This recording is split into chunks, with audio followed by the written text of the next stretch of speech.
Memórias do Padre Germano. Apêndice. Recordação.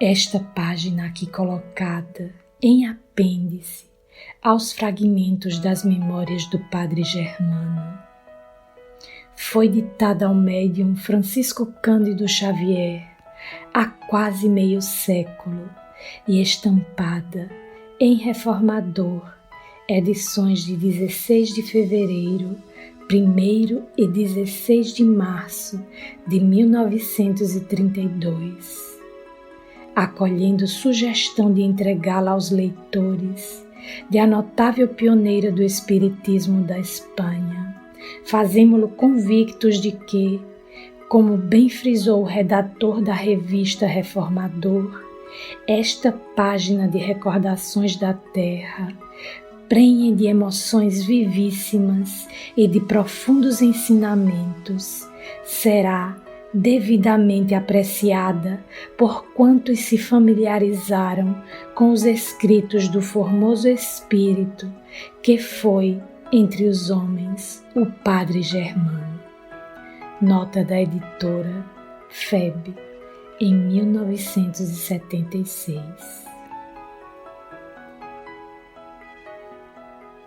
Formosas recordações das noites de minha aldeia longínqua. Ainda hoje revolvo a cinza dos séculos para buscar as tuas lembranças que me enchem a alma de encantamento e poesia. Noites de primavera, de luar alvíssimo, em que eu rociava com o meu pranto as flores do jardim modesto do presbitério, quando confiava a Deus as minhas orações de sacerdote católico, alma exilada dentro da vida, ramo fenecido nos vergéis ditosos dos homens da terra, dolorosas meditações em que meu coração, ávido de carinho e de afeto, interrogava a abóboda celeste sobre os porquês do seu magoado destino. Por que o sacerdote não poderia amar como as outras criaturas? Por que todos possuiriam a aventura de um lar ridente, onde brilhassem os sorrisos da esposa e o amor dos filhos, e o homem que se consagrasse aos labores da igreja haveria de viver isolado, quando seu coração desejava viver. Chorava então copiosamente, ouvindo no silêncio das flores e das estrelas vozes apagadas que apenas ecoavam no íntimo do meu ser.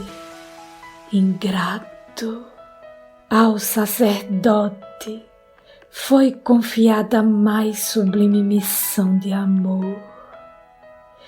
Não tens esposa, ama a pobreza desvalida, ao teu irmão sofredor da humanidade.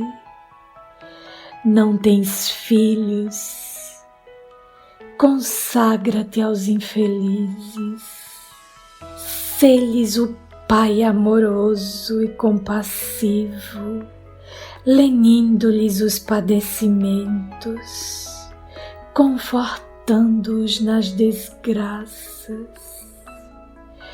Tem sede de amor e existe uma infinidade de seres que se sentem abrasados nessa sede devoradora.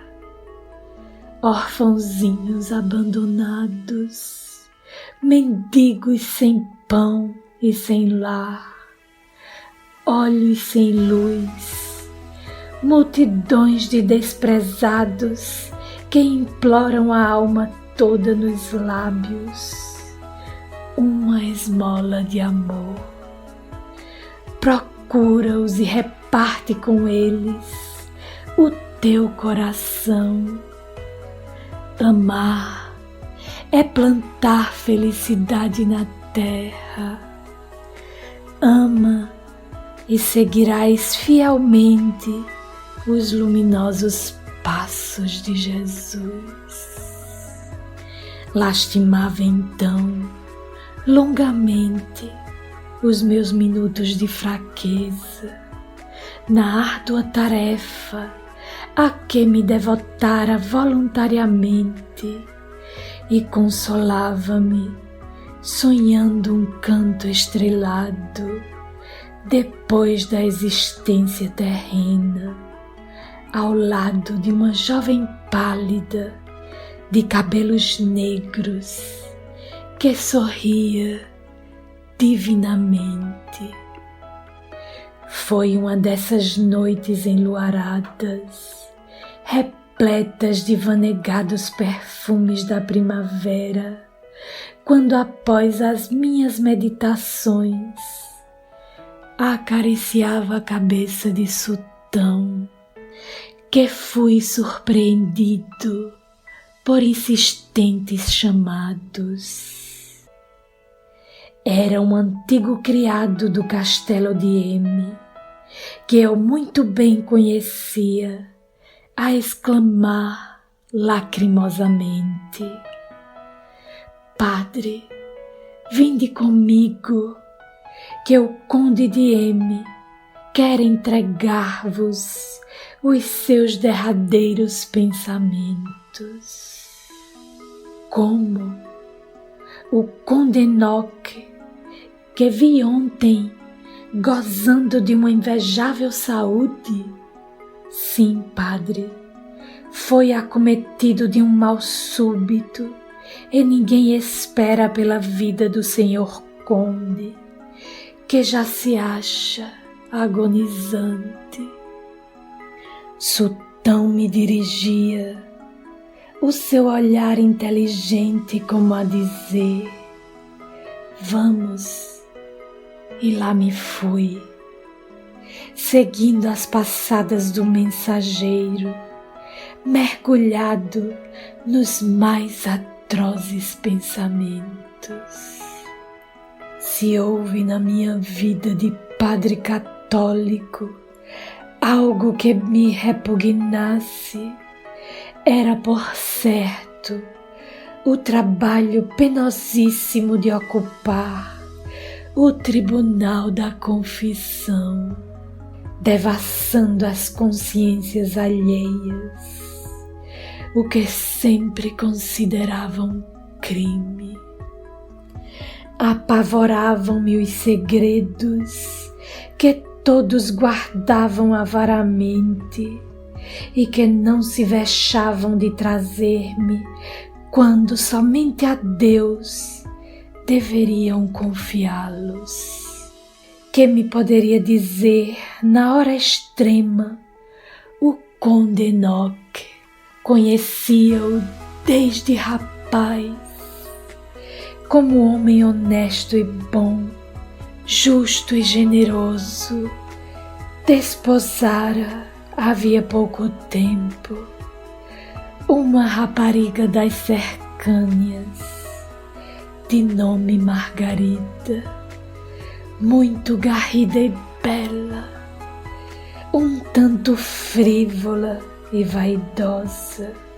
Sabia que viviam felizes, amando-se com a mesma afeição dos primeiros dias do matrimônio que eu abençoara ao pé do altar modesto da capela da aldeia. Mas ia eu vagarosamente, com um véu de tristeza infinita, a me cobrir o espírito, que se sentia absorvido por amargos pressentimentos. Implorei o amparo das forças invisíveis naquele transe e senti-me reanimado para levar avante a tarefa que adivinhava penosa. Nessa disposição de espírito, penetrei nos aposentos luxuosos do Conde Enoque, que se achava com os olhos semicerrados, parecendo dormir. A condessa ali estava, agitada com um aspecto de grande aflição.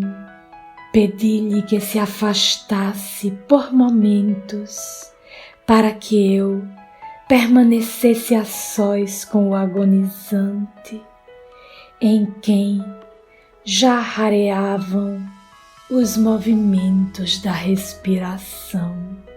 Chamei-o de mansinho, como quem receia despertar uma criança. Enoque abriu os grandes olhos tristes.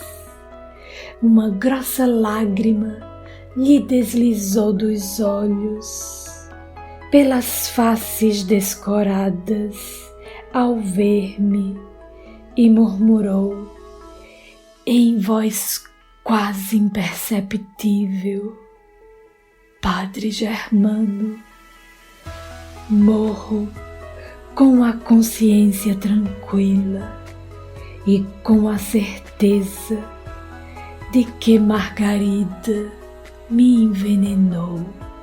Descobri a sua traição ao juramento conjugal e algumas gotas de um tóxico infalível já me levam para o túmulo. O médico não terminou, porém, o infeliz. Prolongado soluço lhe rebentou do peito e a voz se lhe extinguiu.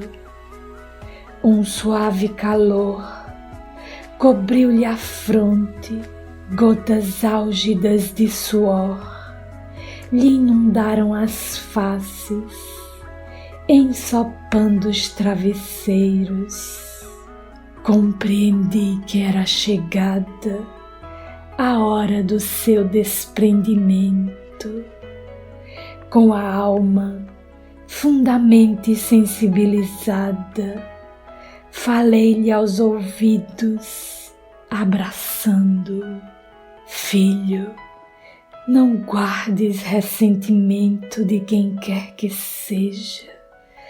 Preferível 1000 vezes sermos vítimas do que os algozes.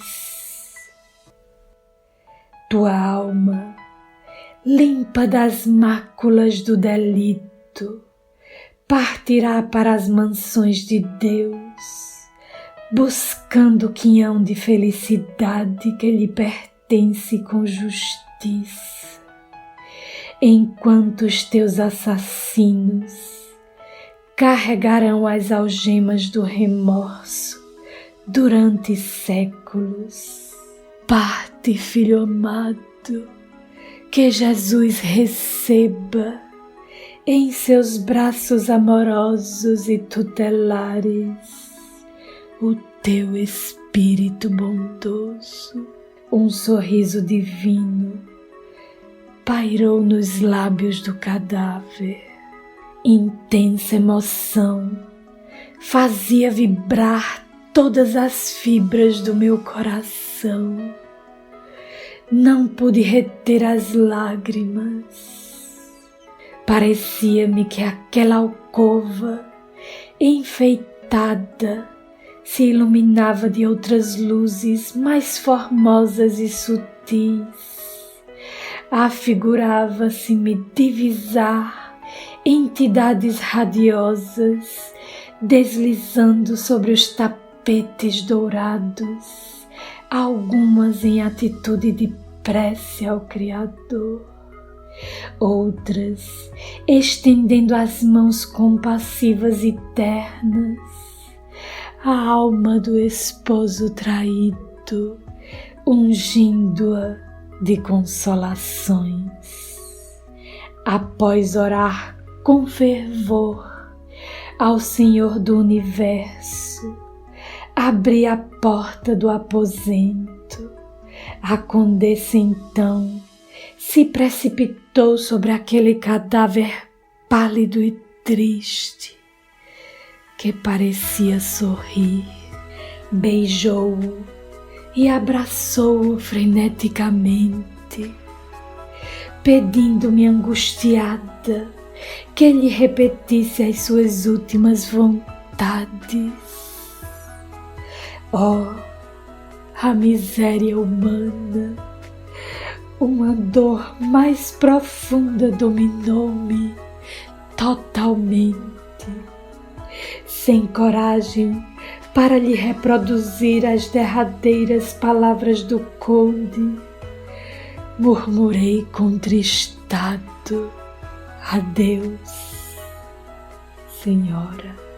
Julgo haver cumprido os meus deveres sacerdotais junto ao vosso nobre esposo, que expirou nos meus braços, sem poder dirigir-me, porém, uma única frase.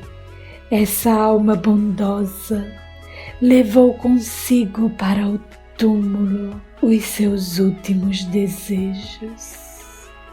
A Condessa de M, ao ouvir-me, mudou de semblante, parecendo que lhe haviam arrancado muitas toneladas de sobre o peito.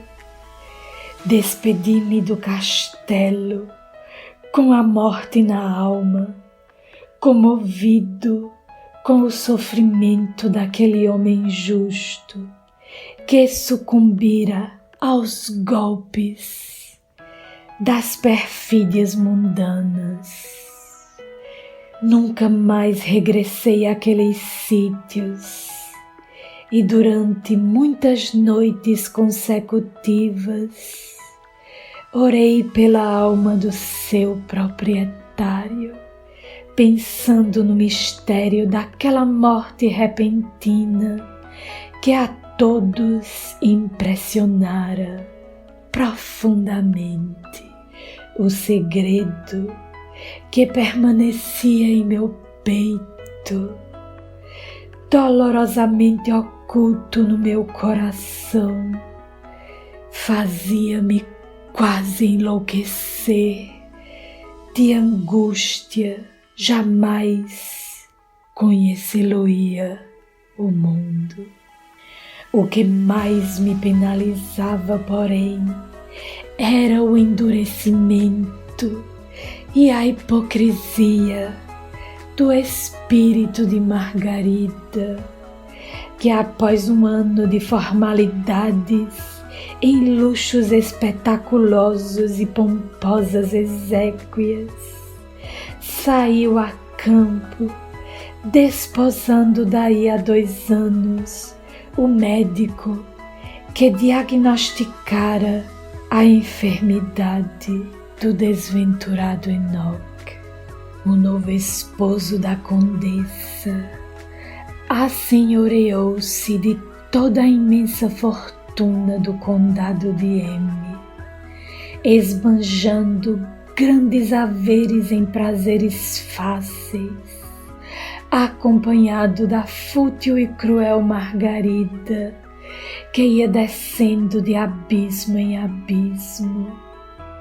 Muitos anos tinham decorrido sobre os fatos relatados, quando um dia 2 esposos apareceram na aldeia, após longo tempo de permanência nas ruidosas capitais do velho mundo, onde se entregavam a todas as dissipações, com a fortuna totalmente reduzida. A condessa, já na idade madura, buscou a sombra da árvore da religião para abafar o fogo devorador dos remorsos que a acabrunhavam. Assim era que todos os dias comparecia pontualmente ao sacrifício da missa humilde da minha igreja modestíssima. Jamais, porém, se dirigiu ao confessionário, onde eu também não a desejava, porque se a muitos pecadores acolhera com benevolência e carinho, receava usar de aspereza para com aquela mulher sem entranhas, que não trepidara em manchar as suas mãos em horrorosos delitos. Nas minhas práticas aos fiéis, escolhia sempre assuntos que pudessem tocar-lhe o coração, empedernido no crime, e várias vezes, durante o tempo em que, já no fim dos seus dias terrenos, expandia a sua fé, via-a prosternada diante do Senhor crucificado, a derramar pranto doloroso da mais funda contrição. Eu gozava intimamente ao vê-la em tal atitude, pois reconhecia o regresso de uma ovelha tresmalhada ao rebanho de Jesus. Alguns anos assim se passaram, até que uma manhã vieram buscar-me a seu pedido para confessá-la, sentindo que se lhe aproximava o momento da morte. Era a primeira vez que eu voltava à sua casa senhorial, após o falecimento do inesquecível Enoque. Lá, porém, encontrei somente o cadáver da condessa. A ruptura dos vasos sanguíneos do coração ocasionara-lhe a morte depois de alguns dias de padecimentos físicos. Seus olhos ficaram desmesuradamente abertos, fixos, talvez, em alguma visão fatídica e horrorosa.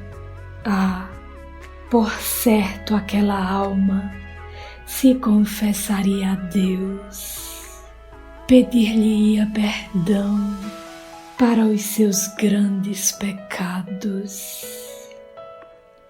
Uma boa porção de tempo ainda vivi na minha aldeia querida, em meio das crianças que eu adorava, a quem amava como pai, adornando de flores uma campa no cemitério, enfeitando os altares modestos do meu templo carcomido e quase em ruínas, com os primores da natureza, cercado pelo respeito dos meus paroquianos afetuosos, amado mais particularmente por alguns seres que me eram profundamente queridos ao coração, desde as épocas remotas de outras existências já transcorridas,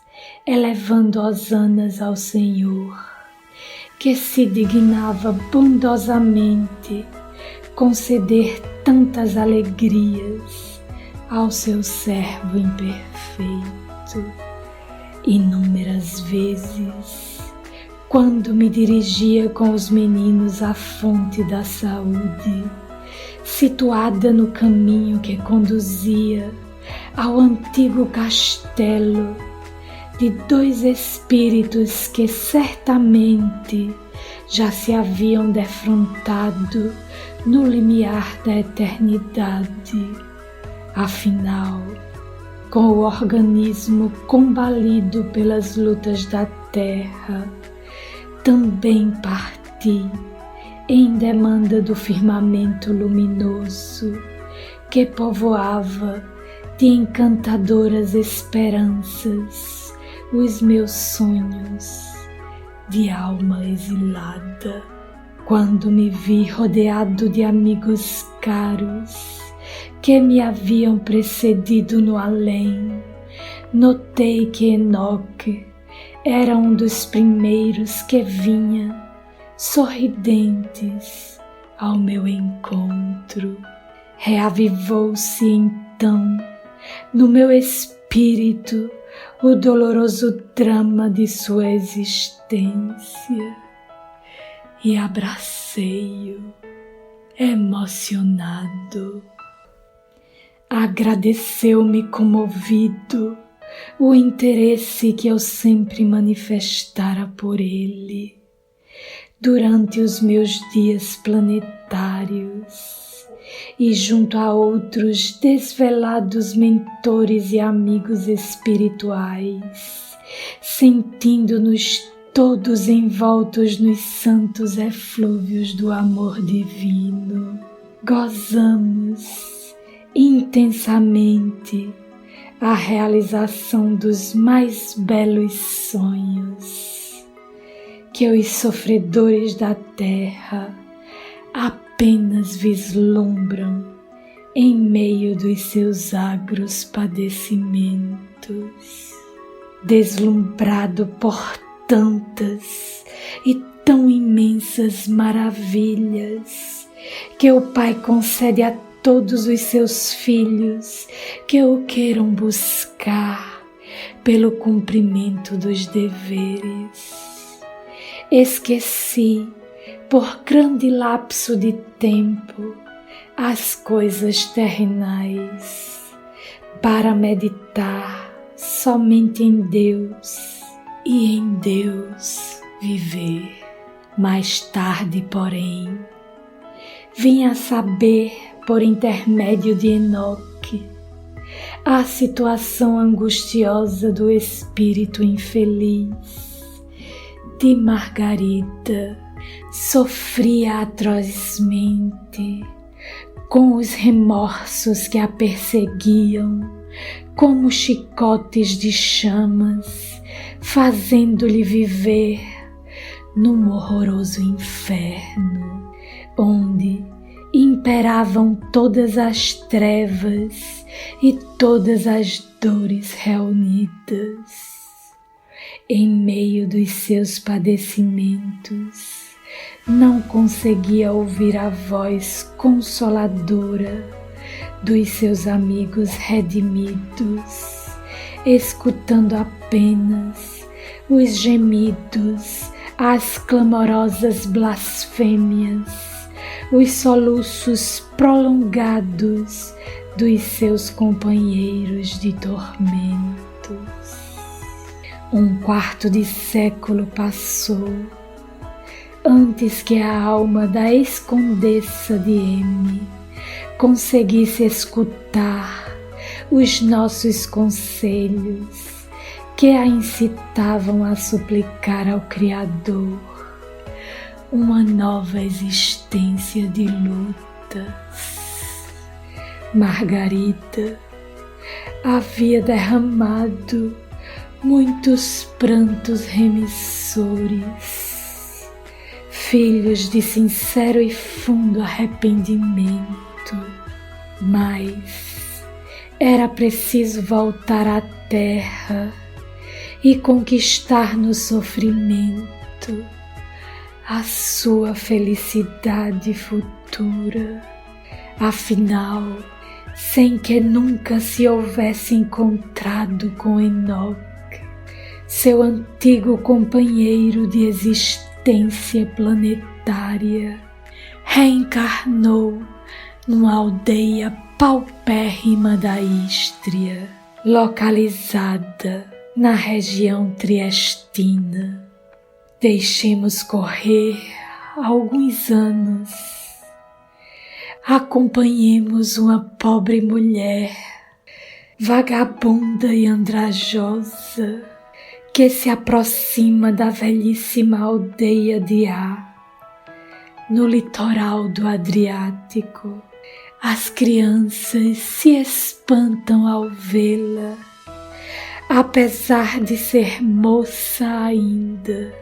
Todos se riem impiedosamente ao contemplar aquele rosto monstruoso, cabelos curtos, enrevoada na cabeça, pele terrivelmente grossa, nariz horripilante, olhos vesgos, voz ininteligível, corpo hediondo, lá vai caminhando ao acaso, triste e pensativa. Onde nasceu, ninguém o sabia.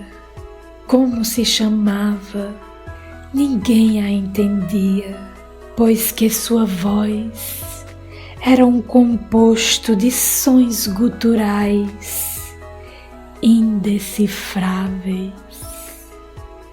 Os populares divertidos e brincalhões a cognominaram de Fera, nome pelo qual a conheciam todos agora. Naquela aldeia, a mulher misteriosa entrou pacificamente numa cabana humílima que ela própria construíra sob um frondoso olmeiro. Era aí que sempre a viam com as suas mãos no rosto, de olhos fitos na abóboda celeste, como se no espaço infinito estivesse toda a grandeza dos seus ideais. Era nesse pobre e medonho corpo deformado que habitava agora para a remissão das suas culpas a alma da vaidosa Margarida de antanho. O generoso Enoque, condoído profundamente da sorte amarga da sua ex-companheira, pediu fervorosamente ao Senhor dos séculos que lhe permitisse voltar ao planeta terráqueo para se associar aos padecimentos daquele espírito mergulhado em ásperas expiações. Foi-lhe concedida essa graça pelo Eterno e Enoque regressou ao mundo como filho da Fera. Quando a infeliz recebeu nos seus braços de monstro aquela dádiva celeste, os populares a perseguiram a pedradas, amaldiçoando o pequenino ser como rebento imundo do hálito dos ébrios. A mãe desditosa correu muitas milhas com o pequenino a gemer em seus braços, braços, trazendo o coração ululando de dor selvagem, vagando por aldeias desconhecidas. Foi como o menino se desenvolveu.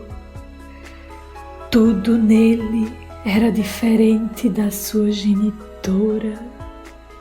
Seus cabelos eram quase loiros, graciosamente encaracolados, lindos traços fisionômicos, belos olhos, revelando inteligência profunda e extraordinária vivacidade. Fera o tomava nos braços e lhe dava muitos beijos, pois aquela criança que mais se assemelhava a um anjo do céu corporificado na terra era o único tesouro da sua desventurada vida. Ao atingir os 4 anos, o pequenino era tão formoso que toda a gente se admirava de que uma mulher monstro tivesse um filho em que fulguravam tantas perfeições. Mas por esse tempo revelou-se no organismo daquela criatura nômade, sem pátria e sem lar, uma moléstia terrível, a morféia. Todos começaram a escorraçá-la e o pequeno, como por uma secreta intuição, qual a que recebem os seres evoluídos, compreendeu a dor imensa de sua mãe, a quem amava verdadeiramente, vendo de dia para dia o progresso que a horrível enfermidade realizava. Naquele corpo tão defeituoso, fez-se o seu guia de povoação em povoação, implorando o pão cotidiano às almas caridosas, pois a fera, além do mal que lhe cobria o corpo de feridas tremendas, se achava quase cega. Suas amarguras culminavam nos extremos de todas as angústias humanas. Não conhecera paz, não sabia onde nascera, não podia transmitir seus pensamentos. E agora se lhe fechavam os olhos também, e não mais veria o rosto adorado do seu anjo formoso, a quem idolatrava com todas as ternuras e arroubos dos corações maternos. Seus semelhantes lhe fugiam com o receio do contágio da perigosa moléstia que a minava. O filho tudo compreendia com os seus sentimentos de alma acrisolada nos embates dos grandes sacrifícios. Aquela mulher sofredora, porém, aprendeu a chorar na oração, e era assim que, quando olhava o céu azul, se sentia pungida de intensa dor.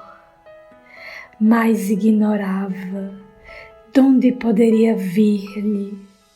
Eram ainda os resquícios dos remorsos, dos seus erros perpetrados em sua existência anterior, eivada de numerosas faltas e longos desvios.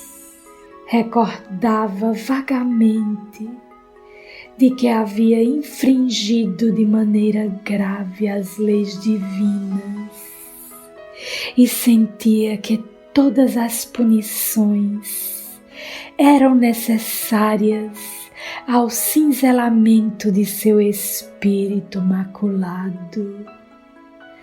Nesses momentos, a falange dos desvelados amigos espirituais de Enoque dirigia mais fervorosas preces ao Senhor dos mundos, implorando misericórdia para aquelas duas almas abandonadas na terra, batidas pelo furacão indomável de todas as desgraças. Um bem-estar indefinível banhava então aqueles dois companheiros expatriados nas sombras terrenas. O pequenito se sentia mergulhado em sonhos e visões angélicas, e sua mãe mais confortada para conduzir a pesada cruz das provações redentoras. Nos dias em que mais penoso se tornava o seu abatimento, a criança cercava-se da mãe desditosa, passava-lhe os braços com ternura pelo pescoço chagado, osculava-lhe as faces que se desfaziam em pedaços, dizendo, influenciado pelos bafejos imperceptíveis que lhe vinham de entidades lúcidas: mãezinha querida, não desanimes.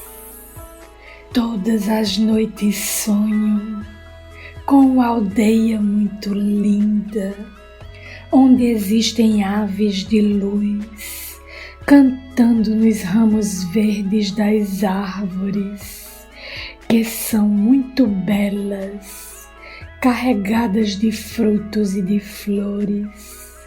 Às vezes, vejo que essa aldeia formosa está cheia de anjos que sorriem, de mães que amam e de velhos que abençoam. Os homens me estendem os braços e nos chamam para esse canto luminoso, e sempre ao despertar ainda lhes ouço os cânticos cheios de beleza e de luz. Ah, minha mãe, andemos um pouco mais e havemos de encontrá-la. Acho que está para ali. Vamos. E lá se iam ambos, abraçados um ao outro, buscando esse recanto divino que o pequeno entrevia nas suas aspirações. A fera se sentia mais encorajada para caminhar, seguindo aquela criancinha idolatrada, o único ser que lhe ofertara amor neste mundo, o único afeto pelo qual ela podia saber que Deus existe e se lembra de seus filhos mais humildes a mais desgraçados. Mas até na existência dos seres mais ínfimos há dores incontáveis. O vendaval do sofrimento campeia na terra em todas as direções.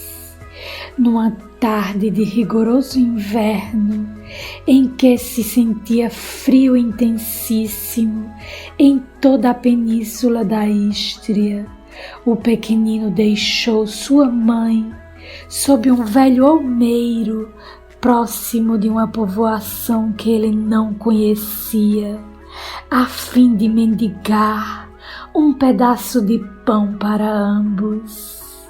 As ruas todas estavam desertas, todas as portas cerradas.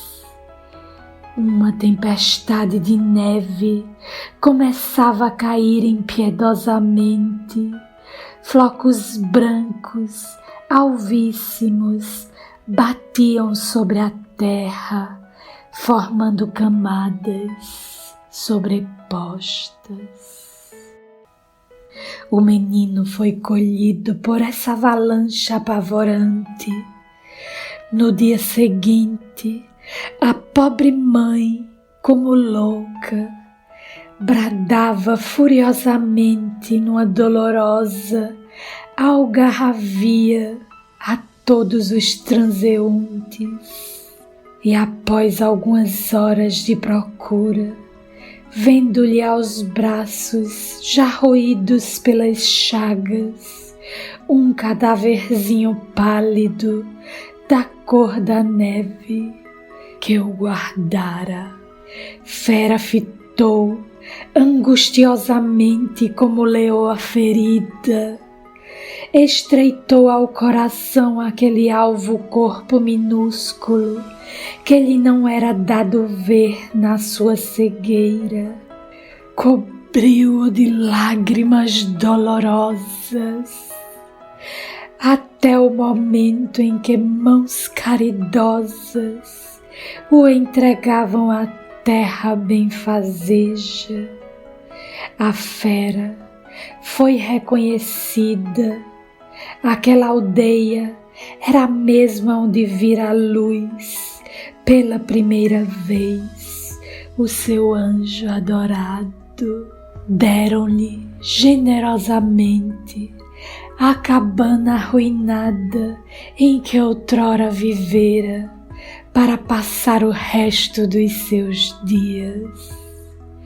Ninguém se associou à sua dor íntima, ninguém buscou consolá-la em seus pesares, e raras foram as mãos bondosas que lhe mitigaram a fome atroz com a sua côdea de pão. A infeliz desgraçada e só tinha por companhia unicamente o pranto e os mais acerbos padecimentos. Nas suas orações parecia ver a figura angélica do filhinho que lhe vinha trazer pão, água para lhe saciar a sede e gotas aromatizadas de bálsamos puros para atenuar a dor cruciante das feridas pustulentas que lhe dilaceravam as carnes a se partirem entumecidas. Sim, via-o aproximar-se e oscular-lhe ternamente a fronte. Sentia que seus braços carinhosos a abraçavam. Ele ouvia a voz suave dizendo: "Mãezinha querida, não desanimes. Caminha pela dor e me encontrarás aqui na aldeia formosa que eu via nos meus sonhos, onde existem rouxinóis de luz cantando nas frondes de árvores maravilhosas, repletas de frutos e flores. Aqui há anjinhos que sorriem, mães que amam e anciãos que abençoam. Hás de vir também para ouvires comigo as harmonias celestes que os artistas do céu sabem compor. São preces formosas que se elevam como hosanas de glória ao Senhor, o Pai Celestial. Vem, adorada Mãe, para orares também conosco. Era Enoque que confortava aquela alma sofredora nos últimos tempos de provas ríspidas e agudas. A fera chorava comovida, presa de intensa emotividade, quando ouvia essas doces advertências que lhe caíam na alma como perfumes celestes de flores resplandecentes. Não experimentava os tormentos físicos nesses instantes. Sua alma parecia eterizar-se, elevando-se aos páramos de luz do firmamento constelado. Certa noite, chegaram ao auge as suas profundas dores. Achava-se abandonada, sentindo que ia morrer. Reviu toda a sua acidentada existência, fértil de amarguras e de sabores. Lembrou-se da alma querida do seu filho, idolatrado, e sentiu que mãos vigorosas pareciam querer apartá-la daquele monte de carnes putrefatas. Sofrimentos rudes azorragavam todo o seu corpo quando lobrigou uma entidade lúcida com uma auréola fúlgida a lhe brilhar na fronte, impoluta, dirigindo-se até onde ela se achava, colocando-lhe as mãos benévolas sobre o corpo asqueroso, erguendo ao Pai uma oração vibrante a seu favor. Senhor do Universo, apiedai-vos desta pobre alma que necessita do vosso auxílio sacrossanto. Permita possa libertar-se dos últimos liames que aprendem a matéria apodrecida e alar-se às regiões de luz sublime, onde a aguardam os seus dedicados amigos espirituais. Ela já não é, Senhor, aquela criatura perversa e assassina, mas um espírito acendrado em inenarráveis torturas. Dignai-vos de olhá-la compassiva e misericordiosamente, concedendo-lhe, segundo os seus méritos, a liberdade, a fim de que possa evadir-se do negro cárcere das sombras terrenas. Fera nada mais ouviu. Seu pobre espírito se viu numa região feliz, de repouso e venturas. Afigurava-se-lhe que o sono viera abrandar-lhe os sofrimentos corporais, mergulhando-a num ambiente de sonhos maravilhosos. Lágrimas de emoção banhavam-lhe a alma toda, e um só pensamento dominou-a: buscar o consolo em Deus, que tem para todas as suas criaturas o bálsamo do amor e do perdão. Rompeu-se afinal o último grilhão que a retinha na terra, e a alma da escondessa, redimida pela dor, partiu amparada por uns braços de névoa esplendorosa, em demanda da aldeia formosíssima, onde existem pássaros brilhantes, árvores encantadas, anjos que sorriem, mães que amam e anciãos que abençoam.